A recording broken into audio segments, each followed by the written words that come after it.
नमस्कार मंडळी, श्री स्वामी समर्थ. मी तृप्ती, तुम्हा सर्वांचं माझ्या चॅनलमध्ये खूप खूप स्वागत आहे.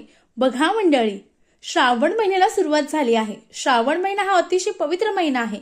या महिन्यामध्ये अनेक सणांची रेलचेल सुरू होते. लवकरच रक्षाबंधन सण आलेला आहे. रक्षाबंधन सण हा बहीण भावाच्या अतूट नात्याचा सण असतो. आपली बहीण आपल्या भावाचं रक्षण करण्यासाठी त्याच्या मनगटावर जे रक्षासूत्र असतं ते म्हणजे राखी बांधत असते. अहो मंडळी, आता प्रत्येक मुलगी सासूरवाशीन आपल्या माहेरी आपल्या भावाला राखी बांधायला जाणार आहेत. पण माहेरून परतताना बहिणींनो, महिलांनो, ताईंनो, तुम्हाला चुकूनही एक जी वस्तू आहे ती आणायची नाही. याने आपल्या पतीच्या करिअर मधल्या समस्या अनेक वाढणार आहेत आणि आपण आपल्या भावाचं रक्षण करण्यासाठी हाताला राखी बांधणार आहोत. पण चुकूनही आपल्या भावासाठी आपल्याला माहेरून एक जी वस्तू आहे ती कधी आणायची नाही. मग ती वस्तू कोणती, आपण ते जाणून घेऊ. पण त्यापूर्वी आपण जर माझ्या चॅनलला नवीन असाल तर प्लीज चॅनलला सबस्क्राईब करा, शेअर करा आणि हा व्हिडिओ मित्र, मैत्रिणी, नातेवाईक यांच्यापर्यंत नक्की शेअर करा. बघा मंडळी, श्रावण महिना अतिशय पवित्र महिना आहे. या महिन्यामध्ये अनेक हिंदू धर्मातले सण येत असतात आणि ते जे सण येतात त्या प्रत्येक सणाला विशेष महत्व असतं. मग असंच यंदा रक्षाबंधन आलं आहे. मग रक्षाबंधन सुद्धा हा खास सण आहे. अनेक बहीण आपल्या भावाच्या दीर्घायुष्यासाठी, त्याला उत्तम आरोग्य लाभावं, त्याची प्रगती व्हावी, त्याच्या अनेक ज्या समस्या आहेत त्या दूर व्हाव्या, यासाठी प्रत्येक बहीण आपल्या भावाच्या उजव्या हातावर जे रक्षासूत्र बांधते ते म्हणजे राखी. मग या राखीसाठी अनेक महिला आपल्या माहेरी येत असतात. मग असंच यावर्षी जे रक्षाबंधन आहे ते 8 ऑगस्टला आहे की 9 ऑगस्टला भद्रकाळ आला आहे. यासोबत शुभ मुहूर्त काय आणि त्यासोबत आपल्याला औक्षण करताना ताटामध्ये एक वस्तू ठेवायची आहे आणि त्यासोबत जे माहेरून आपल्या जे एक वस्तू आहे ती चुकून आणायची नाही. याची संपूर्ण माहिती आज आपण या व्हिडिओमध्ये जाणून घेणार आहोत. बघा महिलांनो, तुम्ही जर आपल्या भावाला राखी बांधण्यासाठी माहेरी जात असाल तर माहेरी गेल्यानंतर प्रत्येक आई आपल्याला अगदी बॅग भरून सामान देत असते. मग तसंच तुम्ही माहेरी गेल्यानंतर तुम्हाला एक जी वस्तू आहे ती आणायची नाही. आता माहेरी गेल्यानंतर आपल्याला आपल्या भावांना राखी बांधायची आहे. मग सर्वप्रथम जे रक्षाबंधन आहे ते कधी आहे तर रक्षाबंधन हे 8 आणि 9 ऑगस्टला पौर्णिमा आहे. मग 8 ऑगस्टला पौर्णिमा जी आहे 2 वाजेपासून लागत आहे आणि दुसऱ्या दिवशी ती पौर्णिमा 1:30 वाजेपर्यंत संपणार आहे. त्यासाठी जी रक्षाबंधन आहे ती आपण 9 ऑगस्टला साजरी करणार आहोत. तर असं का, तर आपण कोणताही सण असू द्या, तिथी असू द्या, आपण ती अशी साजरी करतो की ती तिथी सूर्याने बघितलेली पाहिजे. मग सूर्याने जी तिथी बघितली आहे ती 9 ऑगस्टची. मग त्यामुळे या वर्षी जी रक्षाबंधन आहे ते 9 ऑगस्टला आहे. मग तुम्ही सकाळी 5 पासून अगदी 1:34 पर्यंत जी राखी बांधणं आहे ते बांधू शकतात.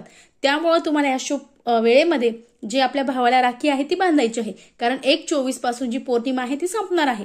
मग पौर्णिमा संपण्याच्या आधी तुम्हाला तुमच्या भावाच्या हातावर राखी बांधायची आहे. त्यानंतर सगळ्यात महत्वाचं जो भद्रा काळ असतो तर भद्रा काळामध्ये तुम्हाला चुकूनही जी राखी आहे ती बांधायची नाही. कारण जर आपण भद्रा काळामध्ये आपल्या भावाला राखी बांधली तर अशी पौराणिक कथा आहे, रावणाच्या बहिणीने रावणाला भद्रा काळामध्ये राखी बांधली होती आणि त्यामुळे रावणाचा सगळा नाश आहे तो झाला. त्यामुळे चुकूनही तुम्हाला या भद्रा काळामध्ये आपल्या भावाला राखी बांधायची नाही. आता सगळ्यात महत्वाचं ताट जो आहे ते कसं तयार करायचं तर तुम्हाला ताम्हण घ्यायचं आहे तांब्याचं. त्यामध्ये कोणत्याही धातूची जी निरांजनी आहे ती ठेवायची आहे. त्यानंतर त्यामध्ये तेलाच्या 2 वाती टाकायच्या आहे. 2 वातीची 1 वात करायची आहे. जे तेल आहे तुमच्याकडे ते तेल टाकायचं आहे. त्यानंतर सुपारी घ्यायची आहे औक्षणसाठी. सोन्याची वस्तू घ्यायची आहे भावाच्या कपाळाला लागण्यासाठी. त्यानंतर सगळ्यात महत्वाचं अक्षदा घ्यायची आहे. अक्षदा कुठेही तुटलेल्या, फुटलेल्या, खंडित झालेल्या नसाव्या. त्यानंतर आपल्याला सगळ्यात महत्वाचं जे कुंकू आहे ते घ्यायचं आहे. कुंकामध्ये तुम्ही पाणी टाकून घेऊ शकता किंवा तसं सुद्धा कुंकू लावू शकतात. त्यानंतर गोडाचं काहीतरी घ्यायचं आहे. अगदी पेढे, गुलाबजाम, साखर जे असेल ते घ्यायचं आहे. त्यानंतर सगळ्यात महत्वाचं म्हणजे कापूस आहे तो कापूस घ्यायचा आहे. आणि त्यानंतर सर्वप्रथम आता औक्षण कसं करायचं तर आपल्याला भावाला खाली चटई किंवा पाट टाकायचं आहे. सुंदरशी छानशी रंगीबेरंगी रांगोळी काढायची आहे. त्यानंतर आपली जी दिशा आहे पूर्व पश्चिम ती दिशा बघायची आहे आणि भावाला त्या पाटावर बसवायचं आहे. त्यानंतर बसल्यानंतर आपल्या भावाला सर्वप्रथम आपला जो दिवा आहे तो प्रज्वलित करून घ्यायचा आहे. त्यानंतर भावाला एक वेळेस कुंकू लावायचं आहे, परत दुसऱ्या वेळेस कुंकू लावायचं आहे. त्यानंतर त्यात त्या अक्षदा आहेत त्या लावायच्या आहे. त्या अक्षदा कपाळाला लावून आपल्याला भावाच्या डोक्यावर टाकायची आहे. त्यानंतर आपण जे सोनं घेतलं आहे ते सोनं भावाच्या डोक्याला लावायचं आहे. नंतर जी सुपारी घेतली आहे ती सुपारी आपल्याला भावाच्या डोक्यावरून 2 वेळेस ओवाळायची आहे आणि त्यानंतर ताटात ठेवायची आहे. त्यानंतर भावाला आपण जो कापूस घेतला होता तो कापूस भावाला पायापासून ते डोक्यापर्यंत न्यायचा आहे. 2 वेळेस न्यायचा आहे आणि त्यानंतर तो कापूस तिथे ठेवायचा आहे. त्यानंतर सगळ्यात महत्वाचं म्हणजे आपल्याला भावाला आपण जे गोडाचं असेल ते गोडाचं द्यायचं आहे आणि त्यानंतर राखी बांधायची आहे आणि परत भावाचं जे औक्षण आहे ते करायचं आहे। भाऊ मोठा असेल तर तुम्ही पाया पडू शकता, लहान असेल तर तो तुमच्या पाया पडेल। त्यानं असंच आधी सांगितलं की या व्हिडिओमध्ये जो आपल्याला माहेरून जे वस्तू आणायची आहे त्या म्हणजे बघा, प्रत्येक माहेरवाशीन आपल्या माहेरी जात असते। मग माहेरी गेल्यानंतर प्रत्येक आई तिला अगदी एक बॅग नाही तर 3 किंवा 4 ज्या बॅगी असतात त्या तयार होत असतात। मग प्रत्येक आईला वाटतं की माझ्या मुलीला हे द्यावं, ते द्यावं, ते द्यावं, मुलीला हे लागेल, ते लागेल, प्रत्येक आई देत असते आणि प्रत्येक मुलगी माहेरून काही ना काही आणत असते। असं कधी होत नाही की मुलगी रिकाम्या हाताने आपल्या सासरी येत असते। अगदी आई बापाकडे काही नसेल तरीही मुलगी काही ना काही माहेरून आणतच असते। महिलांनो, आपण जेव्हा माहेरी जाणार आहोत त्यावेळेस आपल्याला चुकू नये जे धारदार वस्तू आहे म्हणजे चाकू, सुरी, उचटणं, जे उचटणं असतं, उलथणी, ते चुकू नये आपल्याला माहेरून आणायचं नाही। तुमच्या भावाला सुद्धा काही गिफ्ट देत असेल तर जे टोकदार वस्तू आहे ते चुकू नये भावाकडून तुम्ही गिफ्ट घेऊ नका। त्यानंतर दुसरी महत्वाची म्हणजे आता सगळ्यात महत्वाचं जी चाळणी असते, आता पिठाची चाळणी, आईला वाटते की माझ्या मुलीकडे नाहीये, दळण्यासाठी नाही किंवा गव्हाच्या पिठासाठी नाही किंवा मैदा चाळण्यासाठी नाही, तर प्रत्येक आई आपल्या मुलीसाठी काही ना काही वस्तू घेऊन ठेवत असते। मग तुमच्या आईने जर तुमच्यासाठी चाळणी घेतली असेल तर ती चाळणी चुकू नये तुम्ही सासरी आणू नका, अशी मान्यता आहे की माहेरून आपण चुकू नये चाळणी आणू नये। त्यानंतर सगळ्यात महत्वाचं म्हणजे लोणचं।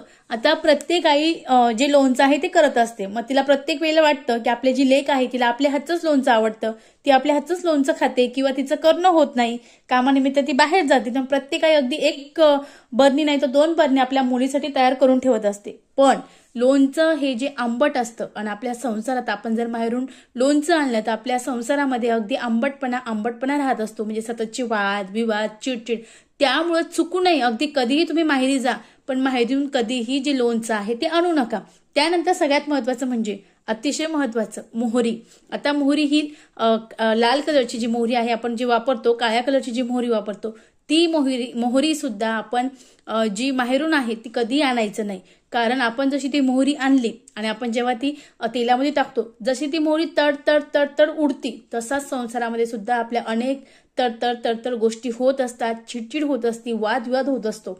त्यामुळे चुकू नये चाळणी, मोहरी, लोणचं तर कधीही आणू नका। अगदी रक्षाबंधनला गेले म्हणून आणायचं नाही तसं काही नाही, पण आयुष्यात कधीही माहेरून लोणचं, त्यासोबत जी मोहरी, टोकदार ज्या वस्तू आहेत, सुरी, चाकू, तलवार, ज्या गोष्टी आहेत त्या सुद्धा तुम्हाला चुकू नये माहेरून आणायचं नाही। आणि सगळ्यात महत्वाचं म्हणजे चाळणी सुद्धा आपल्याला चुकू नये माहेरून आणायची नाही। यासोबतच तुमचा भाऊ जे गिफ्ट देणार असेल तर त्याने काही सुरी, चाकू, काही ज्या सुरीसारख्या काही वस्तू आणल्या असतील तर चुकू नये तुम्ही त्या सासरी आणू नका।